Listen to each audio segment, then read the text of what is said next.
Okay, how is everybody doing today?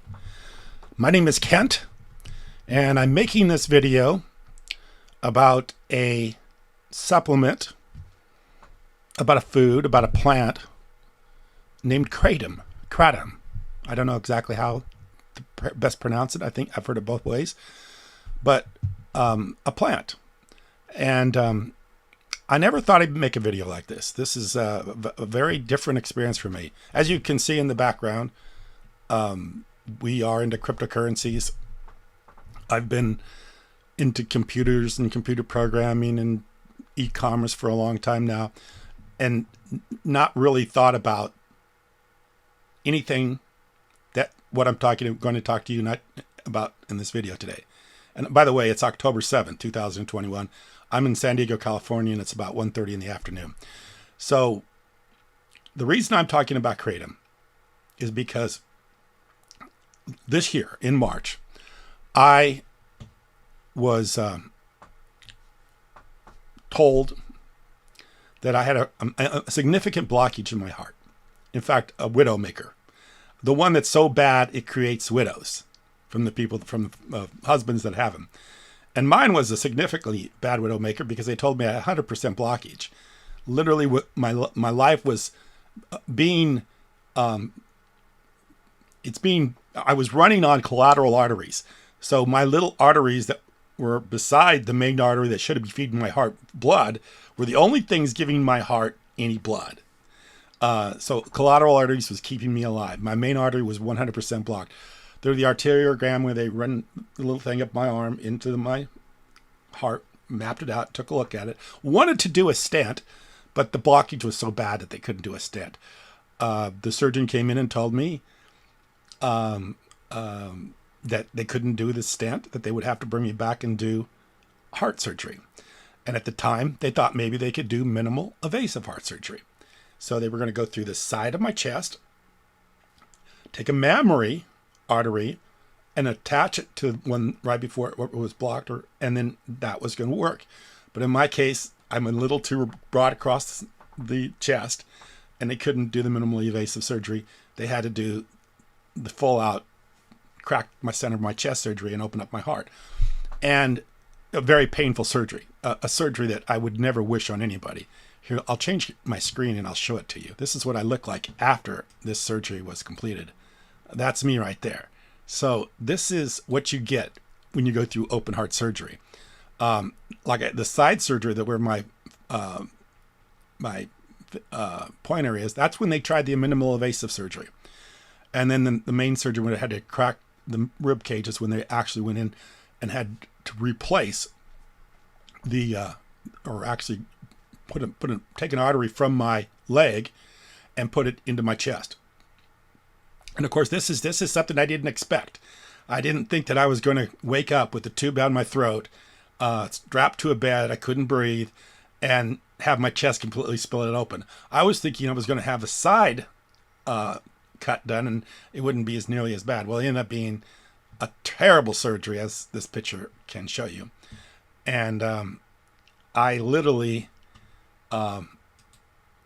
didn't think I was going to make it. And thank God I did. The surgeon did a great job, and I'm very happy with the results. I feel so much better today. And like I said, it was a life-saving surgery. The problem with that surgery is that it hurts. It causes you a lot of pain. And during that time, they manage your pain with opiates, Oxycontin, fentanyl, whatever they do to give you some pain relief is what they do. They give you, and believe me, you need it. You can't go through a major surgery like that, at least myself, and not have some help as far as the pain medications are concerned. So I'm in the hospital for a week, and then when I get out, I'm handed Oxycontin, 93 Oxycontin, told to go home and heal up and be well. Do the best you can.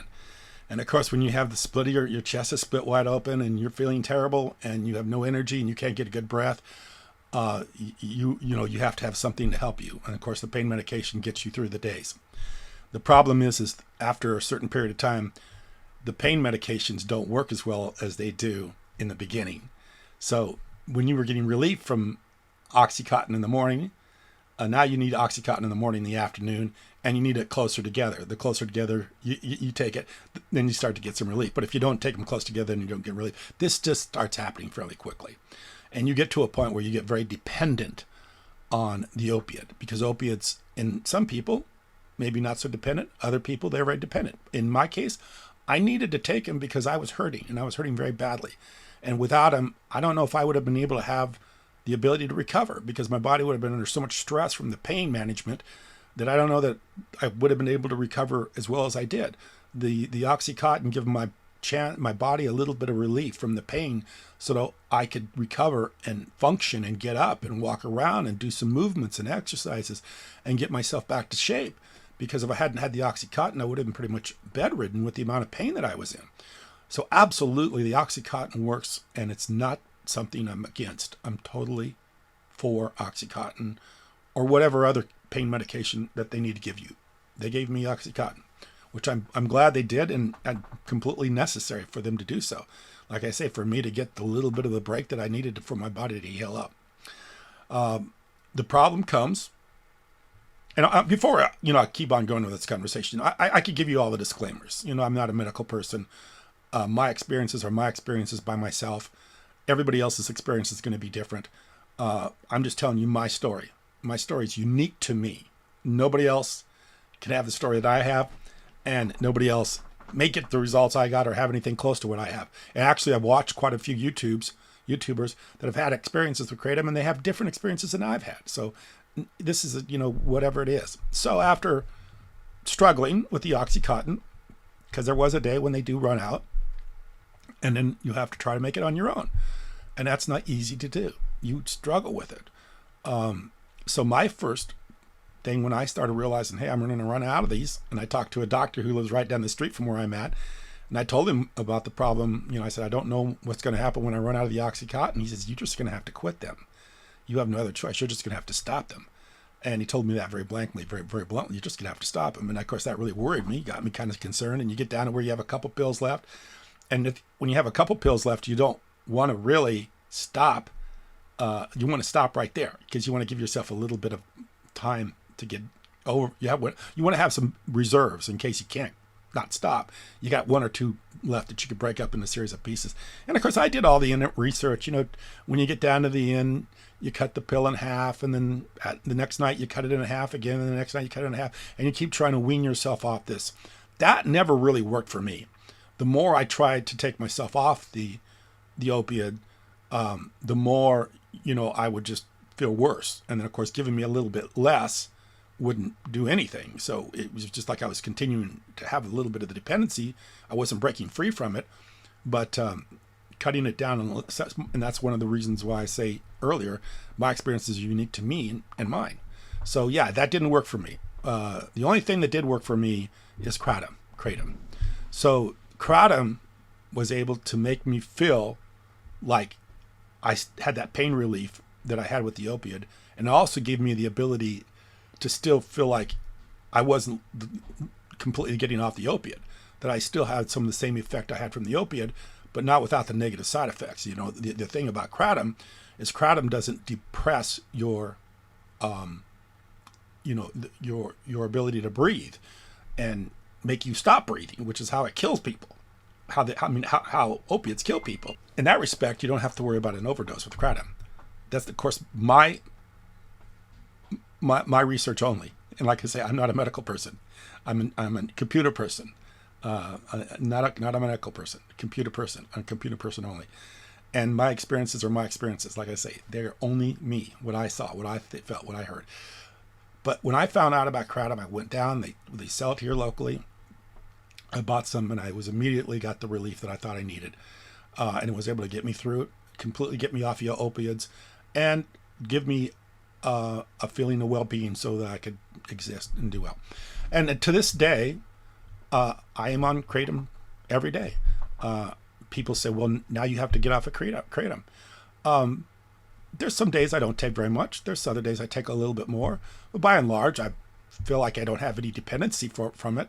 But then again, I'm very unique. Maybe my body is different than everybody else's. But I did the research, and I feel fairly confident that if I didn't want to take Kratom, I wouldn't have to take it.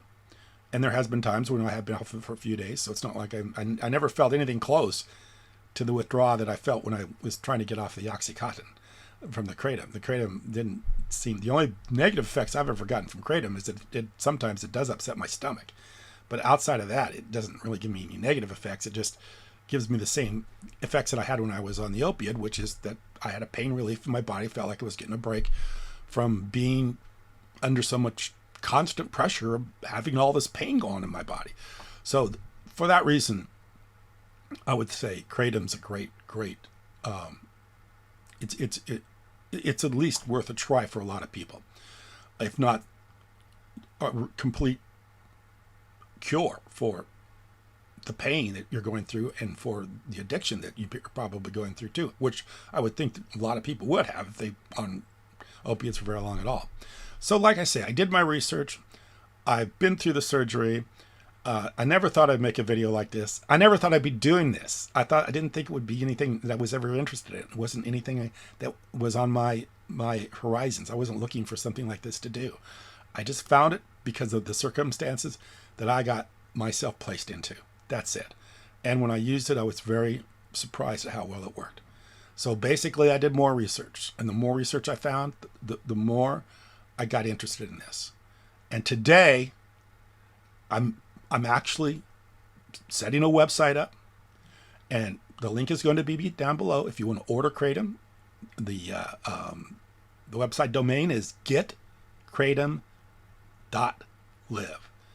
Getkratom.live. Getkratom.live. So basically, it's the name of the domain is what the product is. You could get it and you can live. You can live with the pain. You can live without the addiction. You can live in the way you want to live it. You can get Kratom and live. Get Kratom, live. So that's the name of the domain. I'll have it down below. If you want to order it, I get the very best, I think, from the world. I get it from Indonesia. I get it right off the equator. We do 3 strains. You'll have them see below what the options are. And like I said, we ship it out as quickly as I can. As soon as we can get it, we ship it out immediately because I know what people are struggling with, and I know what they want instant relief, and they want it now. So we get it to you as quickly as we could possibly get it to you. And if you have any questions, you can comment below on this video. Like I say, my experiences are unique to me. I've listened to a lot of videos about Kratom. I hear different things. I hear a lot of things I don't agree with about Kratom. A lot of people I've had experience with me, and I don't understand what they're talking about. And then I've had other people say stuff that, you know, they said they thought it did stuff it didn't do for me, or that stuff that it did do. I mean, so like I said, this is a unique experience. I'm glad that it's still available. I think it's illegal in a few states, but by and large, it's pretty much unregulated by the federal government.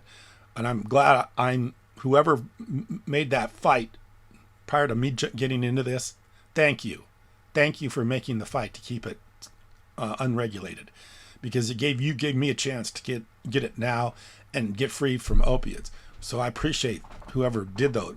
I wasn't part of that. I saw that the fight must have taken place a few years ago, and enough people were able to reverse the government. The government was getting ready to regulate it, take it off, ban it, make it a illegal substance. But because enough people intervened, in fact, people in Congress, and senators and congressmen intervened and said, we think it's a good thing, it needs to stay legal. And as far as I know, it is pretty much, except for a few minor places throughout the country. So, you can internet that. Maybe I'll put a link below for that. But leave a comment, check the links out below. If you're interested in Kratom, I can get it to you. Try to get it to you as quickly as we can. It worked for me. Hopefully it works for you. Like I say, that's just my experiences and my story and mine alone. I can't speak to anything beyond that. I know 100 people will say 100 different things about whether it's, you're exchanging one addiction for another, or whether this has long-term negative effects, maybe the liver or kidney or whatever. But anyway, we'll see. I'm kind of interested to see where this all goes. I appreciate you watching. Thank you.